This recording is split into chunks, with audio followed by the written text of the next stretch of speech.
I suppose she could sell out on a day like this. Absolutely. You know, a lot of us drinking water and eating ice cream because it is so hot out there, especially across the west. Some places hotter than others. This was at 3:35 Mountain Time in Medora.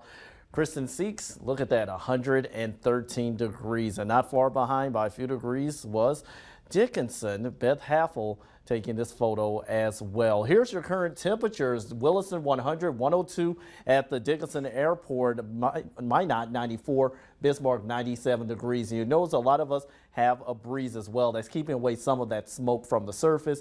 However, the smoke still remains aloft. 80s out east, but the hottest weather still along and west of US 85. Maybe a couple of sprinkles trying to develop, but don't expect much for the moment. The heat index, even if you're not at 100 degrees, it does feel like that across the central region. And that smoke not going to get any better because this is showing the near surface smoke forecast, indicating potentially a plume coming in for tomorrow morning across Montana and the Dakotas near the surface and aloft. So we're not done with the poor air quality and the smoke just yet, especially with the wildfires still burning in Canada and the western United States. Notice that for some of us that could linger even into your Saturday. But for Friday's weather, we're going to be watching a cold front. It is going to be on the warm side tomorrow morning with lows in the 70s, but this cold front will start giving us more of a northwesterly wind as we go into the morning and evening, and eventually that will make it feel a lot less muggy due to that change in the wind. But ahead of the front,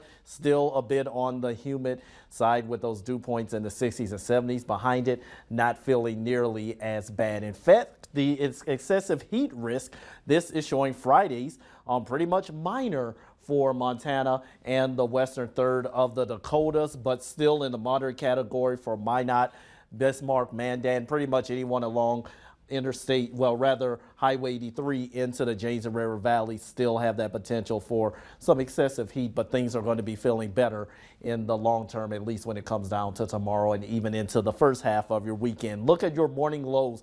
Many of us are going to be in the low to mid 70s, and that will likely make way for some record warmth for tomorrow morning. That's something we'll be watching as well. But you'll notice a difference in the afternoon highs.